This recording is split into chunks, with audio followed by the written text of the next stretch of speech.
Senhor, nos ajuda, ó Pai. Como ovelhas do Senhor neste momento, nós precisamos, ó Pai, que o Senhor nos abençoe com o Teu pastoreio, com o pastoreio do Teu Filho, para compreendermos, ó Deus, este alimento, esta pastagem, da qual, ó Deus, tomamos a porção nesta manhã. Pedimos, ó Deus, que o Senhor, pelo Teu Santo Espírito, ajude-nos, ó Pai, a entender, a crer, ó Deus, e pela fé caminhar com estas convicções da Tua Palavra. Ajuda-nos nisso, é o que nós Te pedimos neste momento. Amém, Senhor. Romanos capítulo 9, nós vamos começar agora.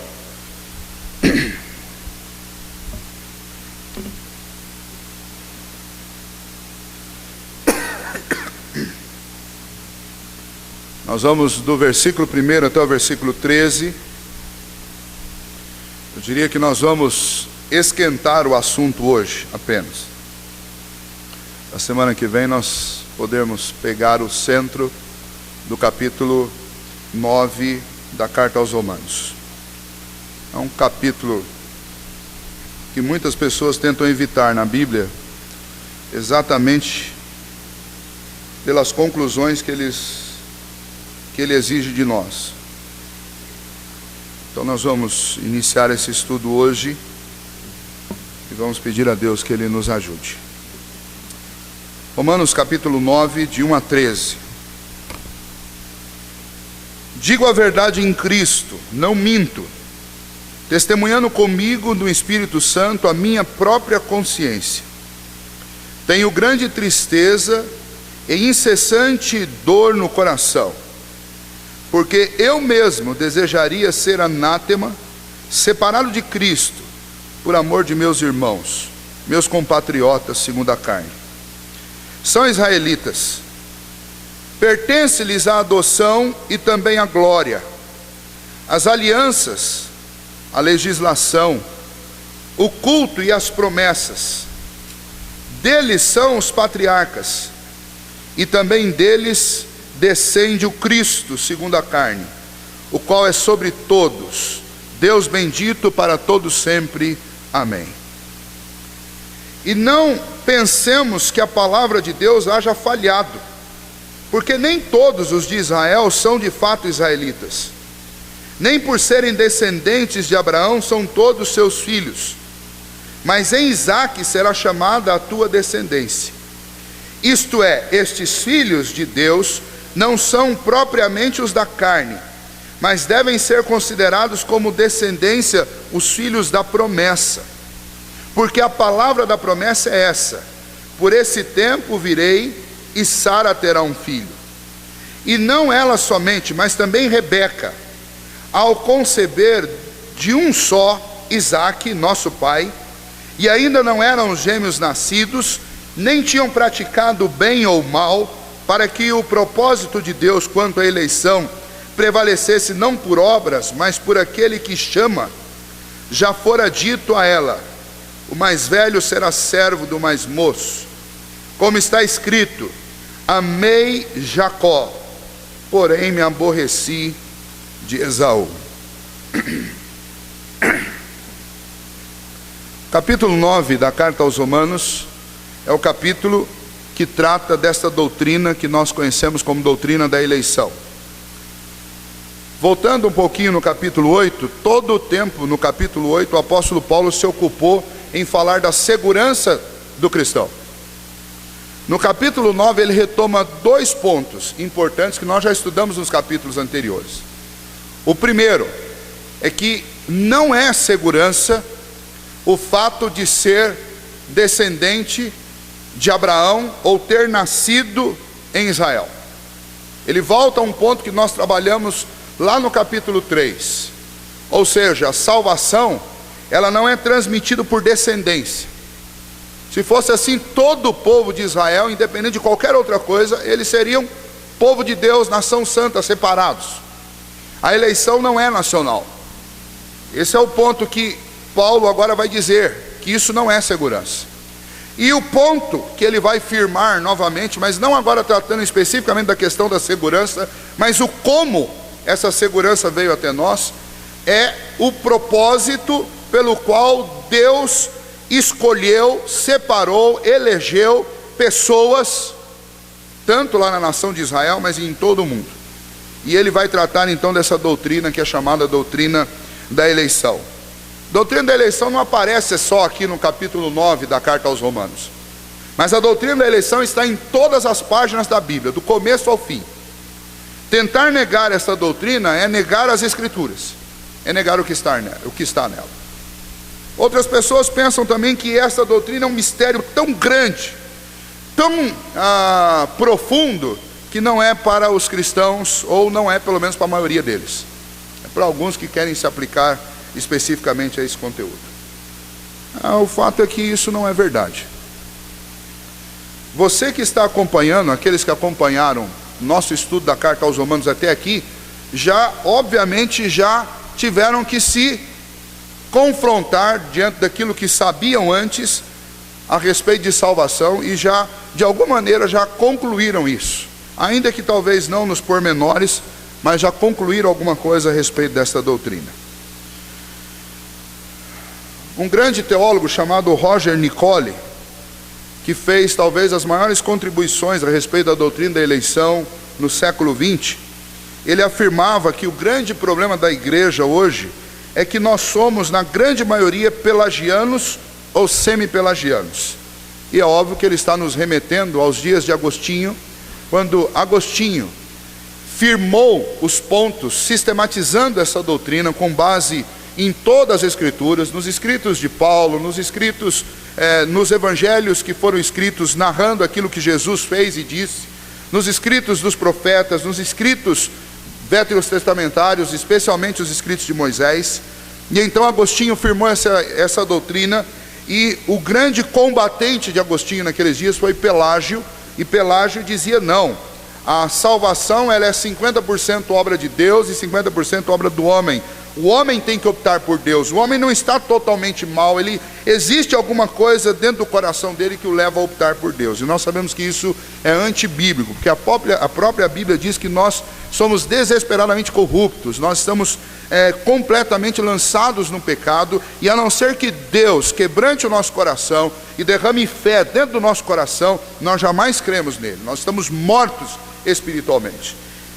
E esse pelagianismo moderno, ou semi-pelagianismo, que existe hoje por todos os cantos, mesmo dentro de igrejas reformadas como a nossa, essa resistência a essa doutrina, ela se baseia em pelo menos 3 maneiras diferentes de olhar para Romanos capítulo 9. A primeira delas, que é a mais fácil, a mais corriqueira, é ignorar esse texto, é não lê-lo, é fugir dele, ficar longe dele. Porque se você for ler esse texto, Paulo é absurdamente claro nele. E não há como negar a doutrina da eleição com uma leitura breve, simples e sucinta aqui da carta aos Romanos no capítulo 9. A segunda maneira que esses pelagianos modernos evitam a doutrina da eleição ou fogem dela é alegando que Paulo está falando aqui de eleição nacional. Então ele está alegando que aqui é simplesmente uma questão de Deus ter escolhido uma nação para tratar de forma privilegiada, mas isso não tem nada a ver com a eleição, quanto à salvação. E então ele está dizendo assim, olha, você tem essas sementes claras, você tem Isaac e Ismael, onde você tinha um que era aquele filho da promessa e o outro que não, e aí depois você tem Jacó e Esaú, e hoje você tem os israelitas e os árabes. É uma forma simples de resolver isso, mas não é isso que Paulo está dizendo, porque se você voltar tanto no capítulo 8, ou voltar em todos os capítulos, do capítulo 1 até aqui no capítulo 9, você vai ver que em todos os momentos Paulo está dizendo, olha assim, não é a linhagem, não é a descendência, não é a circuncisão que faz de alguém separado de Deus, ou alguém que pode ter segurança quanto à salvação. Então não é possível que o apóstolo Paulo falaria disso 8 capítulos, e chegaria aqui no capítulo 9, e ele seria tão insólido, que ele mudaria a sua opinião no meio de um capítulo. até porque ele está sendo inspirado por Deus, e Deus não é incoerente. Então o ponto não pode ser uma questão de eleição nacional. A terceira outra maneira das pessoas lidarem com o capítulo 9 e com a doutrina da eleição é exatamente a palavra presciência, que nós estudamos aqui no capítulo 8. São aqueles que vão dizer assim: não, Deus na realidade ele olhou na linha do tempo e viu quem seriam as pessoas que iam crer naquilo que seria ensinado pelo seu filho, pelos profetas, pelos pais, e então ele elegeu aqueles que por presciência ele viu que creriam. E esse de novo é um equívoco, porque quando nós lemos o capítulo 8, nós vemos que Deus nos elegeu de antemão, ou seja, lá no início, antes do começo, porque ele nos conheceu. E conhecer ali, nós estudamos, não tem a ver com conhecimento intelectual, não tem a ver com esta maneira que nós conhecemos aqui, como nós usamos a palavra conhecer, mas tem a ver com o sentimento de intimidade, de amor, de proximidade. Conhecer ali é amar, conhecer ali é se relacionar, conhecer ali é sentir um prazer no relacionamento. Então Deus não escolheu ninguém por previsão, até porque ele não precisava prever, porque quem escreveu a nossa história foi ele mesmo. Ele escolheu por amor. Então a palavra presciência, ou a doutrina que ensina a presciência, é uma doutrina equivocada, e também não explica Romanos capítulo 9. Até porque Paulo deixa bem claro que o Senhor os escolheu, no caso lá de Esaú e Jacó, antes que qualquer um deles tivesse feito alguma coisa, para que o propósito quanto à eleição prevalecesse, não por obras, mas por Deus chamar, por Deus escolher, separar. Então presciência também não resolve. O problema é que nós temos aqui uma grande doutrina, uma doutrina elementar para a nossa fé, que vai determinar a maneira como nós vamos nos relacionar com todas as outras doutrinas da igreja, e uma doutrina que é pouco explicada, pouco discutida, pouco ensinada na igreja. Então nós vamos começar hoje esse estudo debaixo da graça e da misericórdia do Senhor, porque o nosso propósito, ou o propósito nosso como igreja, estudar isso, é que isso traga um renovo para as nossas vidas, e nos reorganize, nos reforme, teologicamente, doutrinariamente. É o que nós estamos fazendo desde o começo da carta aos Romanos, para que a gente não tenha dúvidas sobre esses assuntos, e nem saia por aí com a frase que eu diria que é a frase mais terrível que pode ser dita dentro da igreja hoje: olha, gente, não vamos discutir isso, porque isso depende muito do ponto de vista.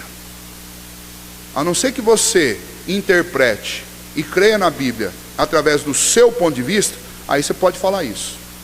Eu creio na Bíblia e a interpreto através do ponto de vista da própria Escritura e do Espírito Santo de Deus, que nos ilumina para conhecer. E a Bíblia só tem um ponto de vista, e o Espírito Santo de Deus só tem um ponto de vista. Então não me venha com essa de que isso depende do ponto de vista. Isso você pode colocar em relação a qualquer outra coisa no universo, mas não venha relativizar as Escrituras. As Escrituras foram escritas por um Deus, através de muitos autores, e todos eles concordam em absolutamente tudo, porque esta é uma palavra única e exclusiva de Deus. Então é inaceitável este argumento que existem vários pontos de vista das Escrituras. Não existe. Existe um ponto de vista e existe vários enganos, e a gente precisa entender isso. E se existe conflito entre o que eu estou crendo e ensinando, ou o que você crê e está ouvindo, então nós precisamos orar e pedir que Deus, Ele mesmo, nos ilumine, para que a gente tenha o mesmo ponto de vista. Então vamos lá. Romanos capítulo 9 começa de forma bem moderada, e o apóstolo Paulo começa com um coração de pastor aqui, que eu diria que ninguém mais, a não ser o próprio Cristo, superou Paulo nesse sentido.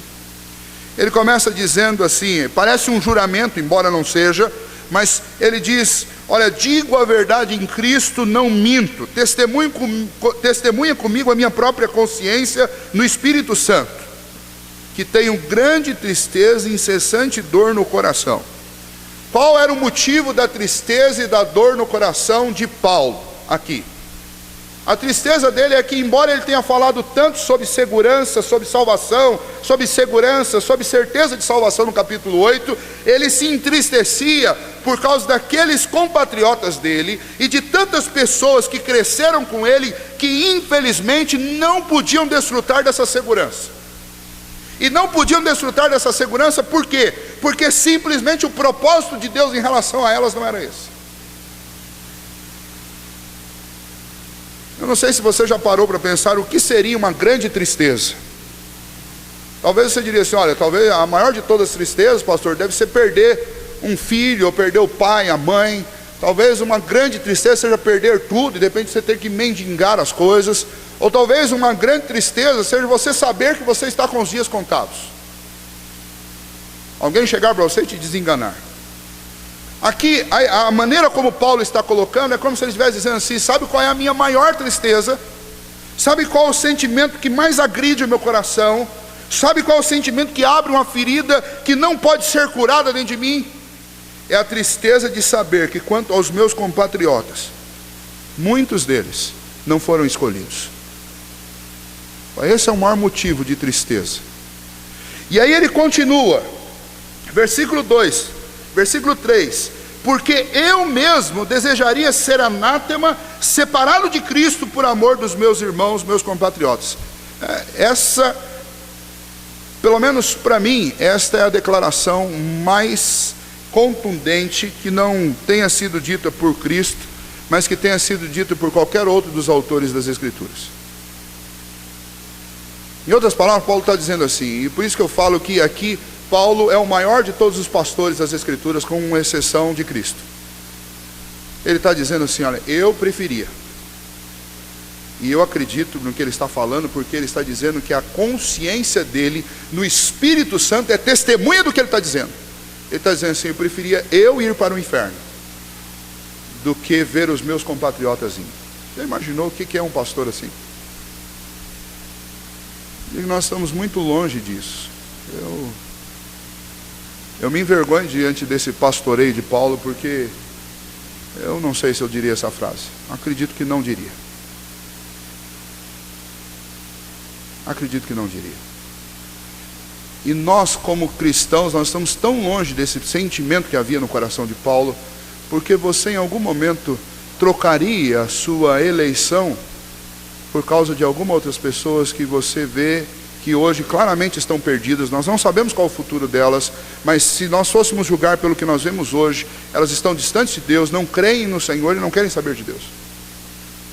Aí Paulo está dizendo assim, olha, se eu pudesse, eu tomaria o lugar deles. Eu gostaria, ele está dizendo assim, eu mesmo desejaria ser anátema, ser maldito, separado de Cristo, por amor dos meus irmãos. Então não pense que o apóstolo Paulo aqui está sendo um teólogo frio, descrevendo uma doutrina fatalista ou alguma coisa desse jeito. Não, o apóstolo Paulo está sendo extremamente emotivo, com o coração cheio de sentimento de querer ajudar, de querer amar, de querer colocar ele mesmo debaixo de uma sentença para que os seus irmãos sejam livres. Então o apóstolo Paulo não está trazendo uma doutrina aqui que vai trazer confusão, enganos ou dificuldades para a igreja, mas ele está simplesmente constatando uma verdade inquestionável, por mais dura que ela seja, mas inquestionável e que precisa ser dita. Ele está dizendo assim, eu não falo nada do que eu vou dizer aqui, eu vou dizer com a alegria de ver pessoas sendo condenadas, sendo simplesmente preteridas, mas o que eu vou dizer eu falo com um coração completamente contristado, porque gostaria de ser eu mesmo anátema, para que os meus irmãos fossem salvos.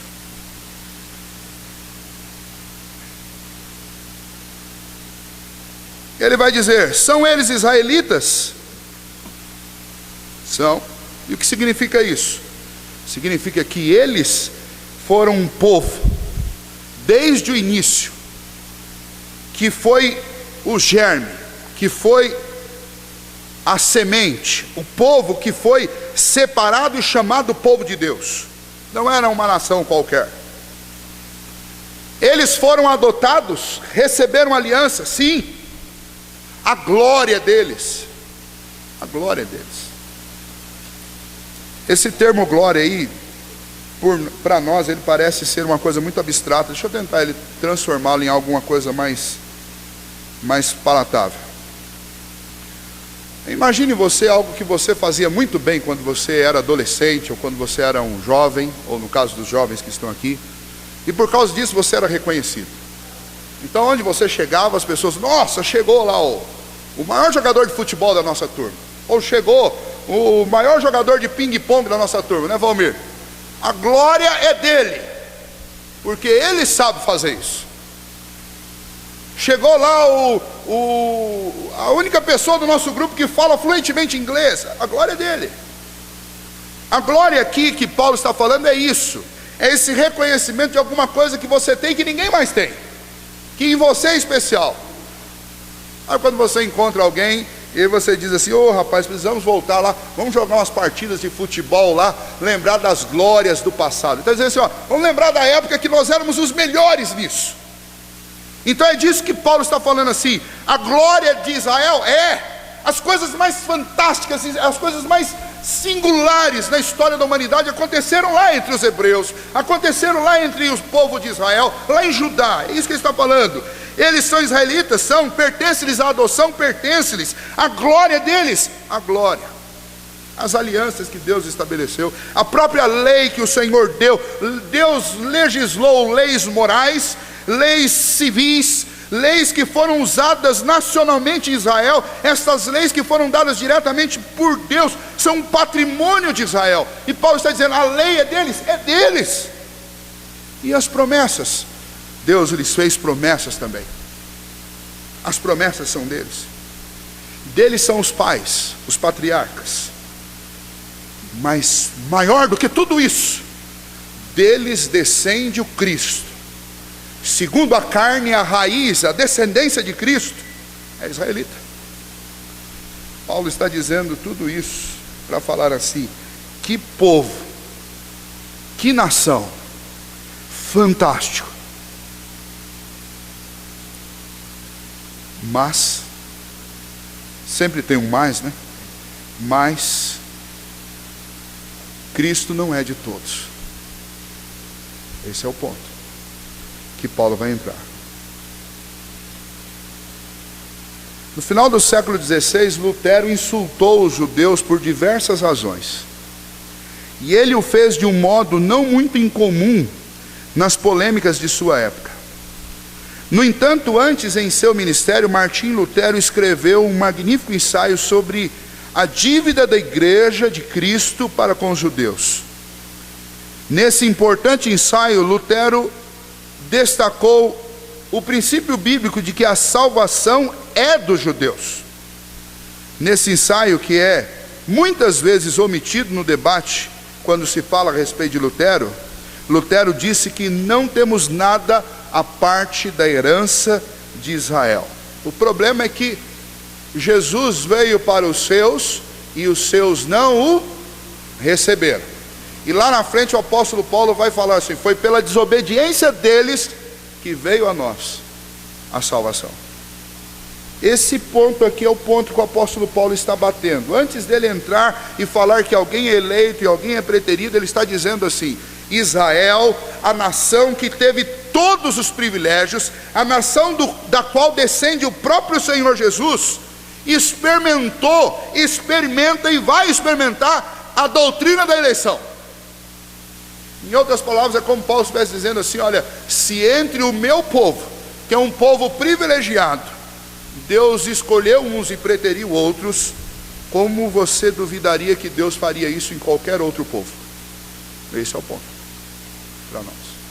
Então Paulo demonstra o seu constrangimento nacional, demonstra o seu amor de pastor com seus compatriotas, demonstra o quanto ele estava chocado com essas coisas, mas ele tem que ser fiel àquilo que ele aprendeu do próprio Senhor Jesus, e então ele tem que ensinar o que está adiante.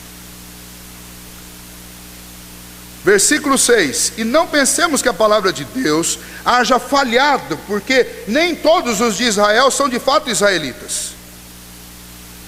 Ele começa então falando sobre o verdadeiro Israel. Primeira consideração para nós, Evangelho de João, capítulo 1, versículo 1, texto que eu acabei de citar. Jesus veio para os seus, e o que veio para o que era seu, e os seus não o receberam. A palavra de Deus, ou as promessas falharam quanto a eles? Não, não falhou, porque as promessas todas foram feitas ao verdadeiro Israel de Deus. E no que diz respeito àqueles que não receberam, eles, embora tenham nascido dentro de Israel, e nacionalmente, a sua nacionalidade, eles são israelitas de fato, mas eles não fazem parte do verdadeiro Israel. Isso tem a ver com uma frase que nós usamos hoje, quando nós vamos no dia do batismo, batizar alguém, vez por outra, eu cito a seguinte expressão: essa pessoa agora, pelo batismo, passará a fazer parte da igreja visível, porque da igreja invisível, eu não posso afirmar, eu posso apenas crer que todos nós fazemos parte. Mas o único que conhece a igreja invisível, a igreja verdadeira, é o Senhor Jesus. Eu posso fazer o batismo e a profissão de fé de alguém que vem aqui e declare a sua fé simplesmente através dos seus lábios, mas não do seu coração. E essa pessoa pode até viver a vida inteira na igreja, mas nunca de fato ter acreditado na graça maravilhosa do Senhor Jesus. E talvez até tenha conhecido muito das Escrituras, mas vai passar a vida inteira tentando merecer alguma coisa de Deus, e jamais vai conseguir isso, e quando encerrar os seus dias, infelizmente, será condenado ao inferno, porque em nenhum momento esteve aqui, porque reconheceu em Cristo o seu Supremo, o seu Senhor e Salvador, nunca reconheceu em Cristo a sua justiça, como sendo a fonte da salvação e do perdão de Deus para a sua vida. E então você tem, assim como existia em Israel, um contingente gigantesco de gente praticante do judaísmo, gente que tem aparência de santidade, mas que de fato não está aliançada com Deus e nem vai receber de Deus coisa alguma, porque não faz parte do verdadeiro Israel. Tem um diploma nacional que é o registro de nascimento, mas a única coisa que ele tem do verdadeiro Israel é o registro de nascimento. Assim como hoje existem muitas pessoas que têm um diploma de crente, que é uma carteirinha de membro e um número de membro dentro de uma igreja, mas nunca pertenceu à igreja do Senhor Jesus, porque ou está lá apenas de boca, ou está lá comprometido com princípios equivocados, e não está dependendo da graça. E quem não depende da graça, e quem vive na igreja, buscando e sobrevivendo através de méritos, está perdido, infelizmente. E é esse o ponto de Paulo. As Escrituras, as promessas falharam no que diz respeito a Israel? Não falharam. Em relação ao verdadeiro Israel, jamais falharam. Mas ao Israel visível, que Paulo está dizendo, aos meus compatriotas todos, esse povo que se chama Israel de Deus, muitos deles não o são. Versículo 9, continuando, versículo 7. Nem por serem descendentes de Abraão são todos seus filhos, mas em Isaque será chamada a tua descendência. Agora vamos voltar lá na palavra chamada. O ponto aqui é, quando ele diz em Isaque será chamada a sua descendência, ele não está dizendo que toda a descendência de Isaque será eleita, mas ele está dizendo, em Isaque será chamada a sua descendência. Ou seja, dentro da casa de Isaque, dos filhos que vão nascer a ele, Deus irá chamar os seus descendentes. Esse aqui é o primeiro fator limitador que o apóstolo Paulo começa a colocar. Versículo 8. Isto é, estes filhos de Deus não são propriamente os da carne, mas devem ser considerados como descendência os filhos da promessa. Então vamos lá de novo. Olha, quais são os filhos da carne? No caso de Isaque, nós temos Jacó e Esaú. Esses são os filhos da carne. Eles são os descendentes da promessa? Não. Os descendentes da promessa são aqueles com os quais Deus se comprometeu. Voltando lá no capítulo 8, aqueles que Deus de antemão amou, e no tempo certo chamou, e justificou.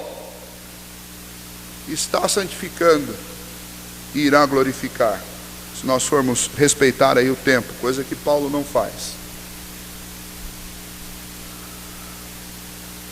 Por que as pessoas têm dificuldade de enxergar isso aqui nesse texto? Porque evitam o texto. Porque chegam aqui e vão dizer assim: não, pastor, a questão aqui é uma questão de nacionalidade.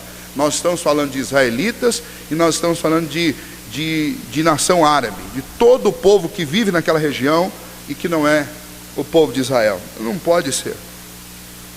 Porque Paulo está sendo absolutamente claro. Não por serem descendentes de Abraão, ou seja, Deus abençoou a nação de Israel porque ela estava firmada sobre a descendência de Jacó. Não, Esaú era filho legítimo também. Não é uma questão de carne, não é questão de nacionalidade, aqui é uma questão de escolha pessoal de Deus. O apóstolo elimina, pois, esta possibilidade da descendência nacional de forma muito clara. Ele elimina também a ideia de presciência. Nós vamos ver no próximo texto, no próximo versículo, quando ele diz que eles não tinham praticado coisa alguma. A orientação aqui é que Deus fez uma escolha. Não tenha medo de lidar com essa palavra, porque o medo não resolve nada. O medo de lidar com essa palavra é o mesmo medo do filho que fez uma coisa errada, que sabe que o pai vai descobrir mais cedo ou mais tarde, e ele fica tentando fazer que não aconteceu nada, ou fingir que não aconteceu nada. É inevitável. Tentar evitar a doutrina da eleição é tentar evitar o inevitável. Porque se você não tiver que se confrontar com essa doutrina aqui, você vai ter que se confrontar no dia que você chegar diante de Deus.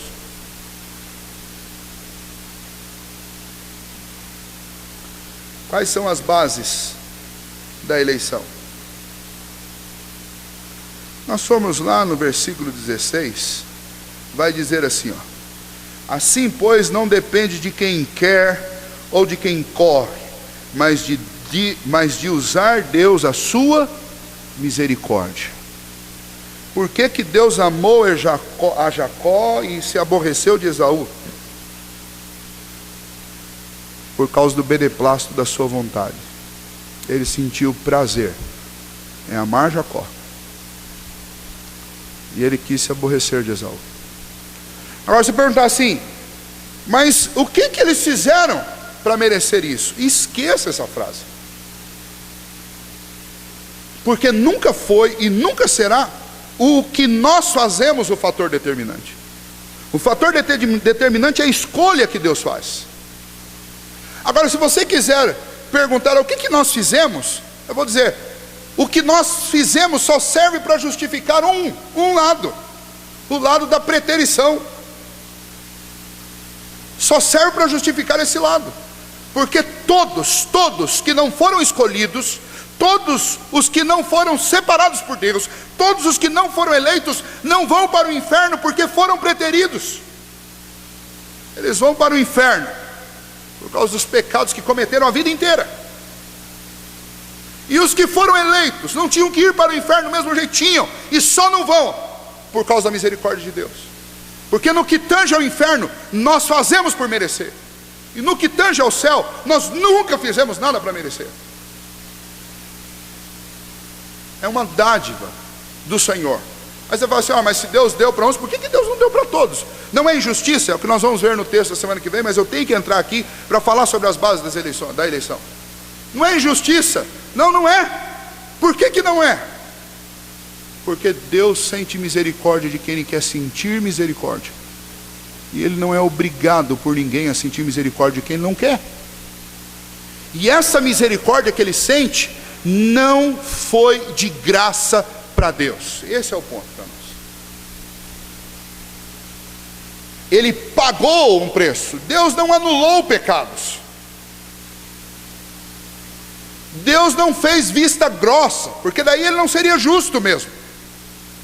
Mas para salvar aqueles que elegeu, Ele teve que pagar o preço. Uma vez eu usei um exemplo brincando aqui na frente, não sei com quem eu estava conversando, e falei assim: olha, imagine que cheguem aqui na frente, cheguem aqui, uma pessoa que você conhece, e diz para você assim: olha, eu estou passando uma dificuldade muito grande, eu fiz uma tremenda besteira, e estão vindo aí, vão me prender se eu não resolver isso, e você se sente tão compadecido dessa pessoa, que você vai lá e fala assim: não, eu vou pagar sua dívida, eu vou resolver o seu problema, porque eu estou sentindo vontade de fazer isso por você. E aí você faz. Na outra semana chega os outros 50, 100 amigos que você tem e diz para você: você é muito injusto, porque eu também tenho dívida, e você não me pagou a minha dívida. Como você se sentiria se alguém fizesse isso com você? Ainda bem que Deus não faz do mesmo jeito que a gente, né? E a gente faria, sabe o que nessa hora? Fala assim: ah, rapaz, vá trabalhar, rapaz. Eu sinto misericórdia, eu tenho que sentir misericórdia, eu pago a conta de quem eu quiser pagar.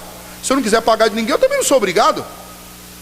Mas com Deus não. Quando nós tratamos desse assunto, a primeira palavra que vem na mente de cada pessoa fala assim: mas Deus é injusto, então por que Deus não salvou todos? Olha, eu pergunto para você: por que você não paga as dívidas de todos os amigos seus? Você não paga porque você não é obrigado, e você não comete injustiça em não pagar. E para pagar vai custar para você. Então, como nós queremos combater a doutrina de eleição no que diz respeito aos atos de Deus, sendo que nós fazemos isso o tempo inteiro?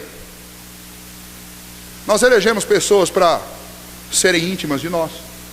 Nós elegemos pessoas para que a gente possa ajudar, até financeiramente. Nós elegemos pessoas para perdoar. E Deus não pode fazer isso, sendo que o preço dessa eleição foi pago pelo sangue do próprio Filho dele. Este é o ponto. Paulo vai chegar lá, mas eu tenho que adiantar isso daqui, porque senão eu vou deixar algumas coisas soltas aqui por causa do nosso tempo. Mas Paulo então vai continuar. Em Isaac será chamada a sua descendência. Versículo 8. Isto é, estes filhos de Deus não são propriamente os da carne, mas devem ser considerados como descendência os filhos da promessa. Porque a palavra da promessa é esta. Vamos lá. O que Deus tinha prometido? Por esse tempo virei a Sara e ela terá um filho. Qual foi a promessa de Deus a Abraão? Ia dar a ele uma descendência tão numerosa como as estrelas do céu. E que ia começar com um filho da sua velhice. Versículo 9. Porque a palavra da promessa é esta: porque por esse tempo virei e Sara terá um filho. E não ela somente, mas também Rebeca, ao conceber de um só, Isaque, nosso pai, e ainda não eram gêmeos nascidos, nem tinham praticado o bem ou o mal, para que o propósito de Deus quanto à eleição prevalecesse, não por obras, mas por aquele que chama, já fora dito: o mais velho será servo do mais moço. Como está escrito: amei a Jacó e me aborreci de Esaú. Qual a natureza desse amor de Deus?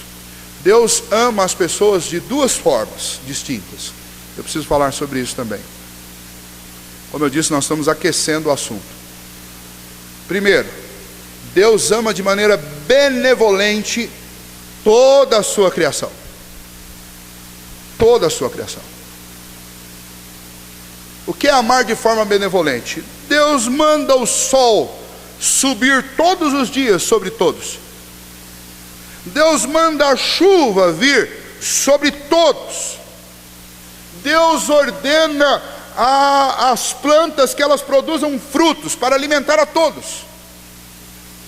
Deus ordena conhecimentos científicos, medicinais, matemáticos, de todas as formas, para todos os homens igualmente, para que eles possam avançar, para que eles possam existir.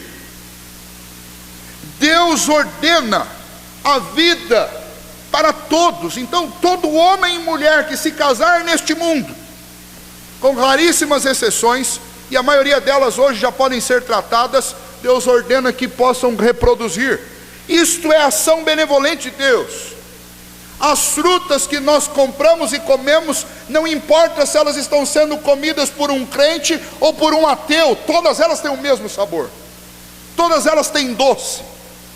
A sombra é fresquinha para todos, a água do rio e do mar é refrescante para todos. Isso é amor benevolente de Deus. Agora há uma outra dimensão do amor de Deus, que é o amor complacente. E o que é o amor complacente? É Deus nos amando e ficando satisfeitos conosco. E nesse sentido, então, este amor é eletivo. Esta afeição Deus não sente por todos. Este relacionamento Deus não tem com todos. E é aqui que entra Jacó e Esaú. No que diz respeito à benevolência de Deus, os dois receberam isso. O amor benevolente de Deus estava sobre os dois. Tanto que lá na frente, na história de Jacó e Esaú, nós vamos ver Jacó encontrando com Esaú, e Esaú era um homem próspero, dono de muitas terras. O amor benevolente de Deus estava sobre ele, como assim? Espalhado por toda a terra. Mas o amor complacente de Deus é aquele amor através do qual, pelas obras de Cristo Jesus, para aqueles que estavam lá no Antigo Testamento, por crer naquilo que Cristo ia fazer, Deus os amava porque eles colocavam-se debaixo do guarda-chuva de um Messias Redentor. Crendo no Messias Redentor, Deus olhava para eles e Deus ficava satisfeito. Havia uma complacência de Deus. Deus olhava para eles e sentia-se feliz, satisfeito com a vida deles por causa da justiça do seu Filho que viria. Hoje, quando Deus olha para nós, ou quando Deus olha para qualquer um dos seus eleitos, Ele olha e através daquilo que Cristo fez, que é a fé dos eleitos, eles creem que Jesus Cristo é o Filho de Deus, Deus olha para eles e Deus sente complacência. Deus olha para eles e se sente satisfeito com a vida deles. E aqui, o que este texto está dizendo é que Deus amou de forma complacente a Jacó. E Deus amou apenas de maneira benevolente a Esaú. É isso que Paulo está dizendo. É isso que ele está mostrando nesse texto. Se você for falar isso para um pelagiano ou para um semi-pelagiano, sabe o que ele vai dizer para você? Ele vai dizer assim: olha, não é possível. Porque João 3,16 diz outra coisa. João 3,16 vai dizer o quê? Vai dizer que Deus amou o mundo de tal maneira que deu o seu Filho, para que todo aquele que nele crer não pereça, mas tenha a vida eterna. E ele vai dizer assim: então a salvação era para todos os que tomarem a decisão de crer em Deus. E essa pessoa talvez pergunte assim para você: então eu não estou certo? Obviamente, se todos crerem, imagine, se chegar um tempo que todos os homens creiam, então todos serão salvos. Sabe o que você precisa responder para essa pessoa? Você tem que dizer assim: não, não é isso. Sabe por que não é isso? Porque o homem natural, ele não tem afeição por Deus, e ele não quer saber de Deus, e ele não busca Deus. Se você for bem honesto com você, especialmente vocês, talvez que não nasceram dentro de um lar cristão, mas até nós que nascemos dentro de um lar cristão, nós fomos forçados pelo Espírito Santo de Deus a crer. Nenhum homem crê em Deus por si só. Nenhum homem busca a Deus por si só. Se você voltar no início do capítulo 3 do Evangelho de João, você vai ver isso. As pessoas estão cometendo erros exatamente por simplesmente pegarem um versículo apenas e tirarem conclusões a respeito dele. Nicodemos chega para Jesus e começa a questionar Jesus a respeito do céu. O que ele precisava fazer? Qual foi a resposta que Jesus deu para ele? Que se ele não nascesse de novo, ele não poderia. Pergunto a vocês: como que um homem pode nascer de novo? Sabe o que Nicodemos perguntou para Jesus? Acaso eu vou voltar no ventre da minha mãe e vou nascer de novo? E Jesus disse: não, Nicodemos, não é esse nascimento que eu estou falando. Você precisa nascer da água e do Espírito. Sabe o que significa isso? A não ser que o meu Espírito coloque vida em você, te faça nascer de novo, você não vai. Se você quiser mais, você pode passar o Evangelho de João, vai lá para o capítulo 6. E no capítulo 6 nós vamos encontrar de novo Jesus falando sobre o seu reino. E ele vai dizer que ele é o pão da vida. Ele vai dizer que ninguém pode na sua própria carne ir a ele. Não há como, é impossível que um homem por si só busque a Deus, queira Deus. É impossível, essas coisas não acontecem porque é uma impossibilidade natural para o homem. O homem tem o seu coração petrificado, distante de Deus, está abandonado. E a não ser que Deus o busque e mude o seu coração, ele jamais fará uma opção por Deus. Então na realidade nós nunca optamos de fato. É o Espírito Santo de Deus em nós que nos constrange para que a gente possa crer em Cristo Jesus. E esse é o ponto. Então nós temos 99% da igreja evangélica no mundo ensinando que você tem o poder da opção, que você tem o poder do voto. Essa coisa só funciona no Big Brother, porque com Deus não é assim. O poder do voto é de Deus. Ele escolheu, Ele elegeu, Ele salva, porque Ele pagou o preço da salvação.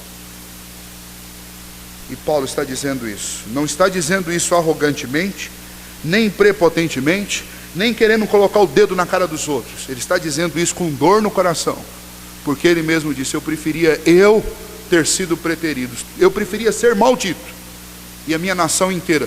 Era melhor que eu fosse maldito e o que vocês estão dizendo fosse certo. Eu digo isso hoje. Irmão, se nós tivéssemos essa opção, seria infinitamente melhor. Se um de nós tivesse que se perder para que todos os outros pudessem por si só optar por Deus, seria um negócio absolutamente plausível. É o que Paulo está dizendo, mas infelizmente não é assim. Então o capítulo 9, para ser o mais claro com vocês, para quem tem a segurança do capítulo 8 de ser filho de Deus, é um dos capítulos mais maravilhosos das Escrituras. Para quem não tem essa segurança, é o capítulo mais terrível da Bíblia. Nós estamos só começando. Gostaria que você pensasse nisso essa semana, sobre o seguinte prisma: Deus me amou, Deus me elegeu, Deus pagou o preço da minha eleição. Não há em mim motivos para tanto. O que existe de diferente entre eu e qualquer outra pessoa aí fora? O que existia de diferença entre Jacó e Esaú? Ao longo da vida deles, talvez alguém diria assim: Jacó é muito pior do que Esaú. Esaú parecia, ao longo da história, ser o irmão bonzinho, e Jacó o malvado. Por que Deus fez isso? Deus fez por amor. E um amor que nem de longe nós conseguimos imaginar o tamanho. Se você se lembrar da história de Lia e de Raquel, você vai lembrar que Jacó foi enganado, e ao invés de receber de Labão a mulher que ele amava, que era Raquel, ele recebeu Lia. E imediatamente ele assumiu um outro acordo e trabalhou mais alguns anos para ter Raquel. Eu pergunto para vocês, qual o sentimento que ficou no coração de Lia?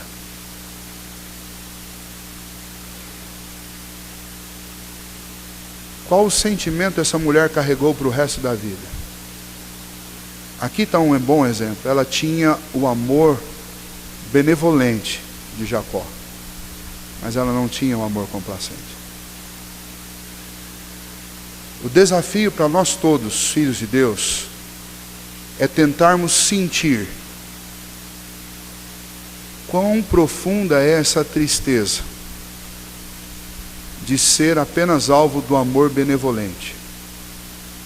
E esse tipo de sentimento, com certeza, vai nos comprometer como nunca a anunciar Cristo, a verdadeira justiça, a fonte de graça para os homens que estão do lado de fora. Porque a pior coisa que pode acontecer para um homem é ele ser alvo apenas do amor benevolente de Deus e não do amor eletivo, do amor complacente.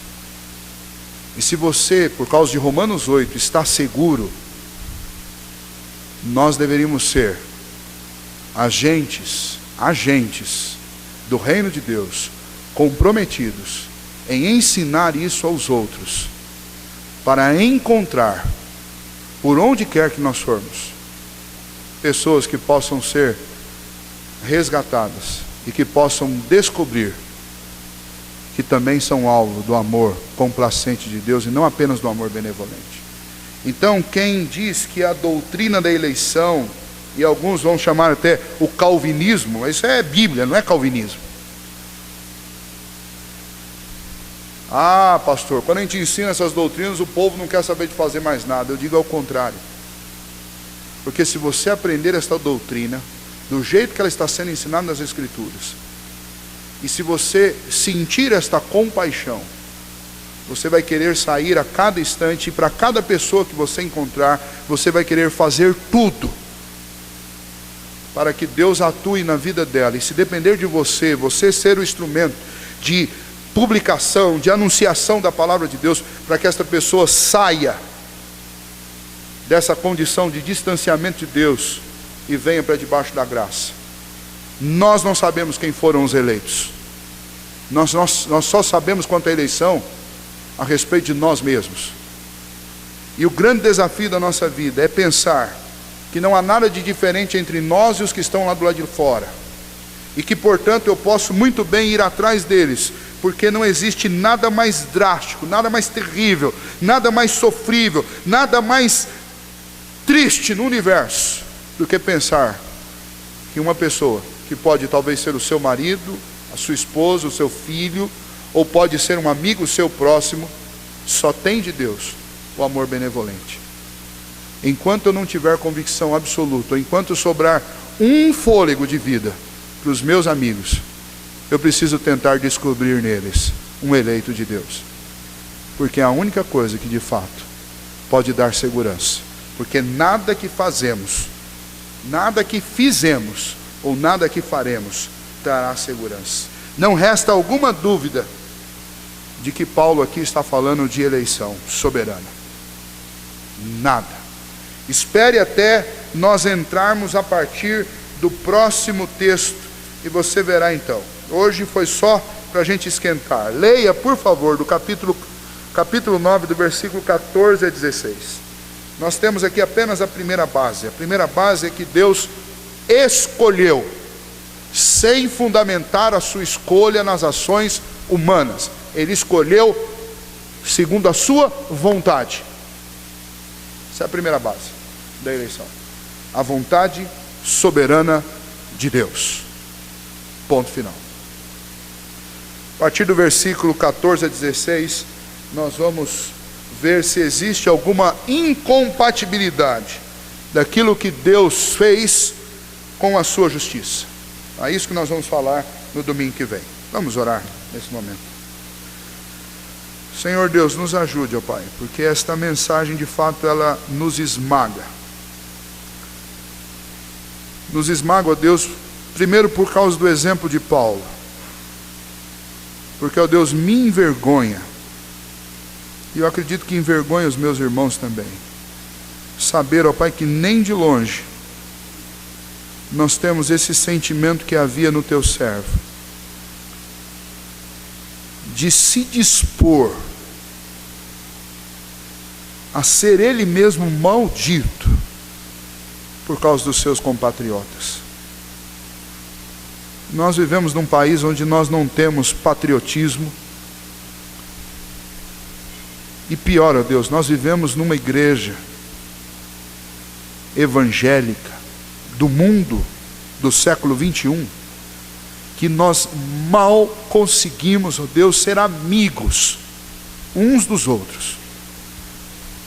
Quanto mais, ó Deus, quanto mais pensarmos nos que estão do lado de fora, como Paulo pensou. Senhor, como nós estamos distante da vida e da obra desse teu servo. É algo, ó Deus, é quase inimaginável para nós. E a minha oração nesta manhã, ó Deus, o Senhor mude isso no nosso coração.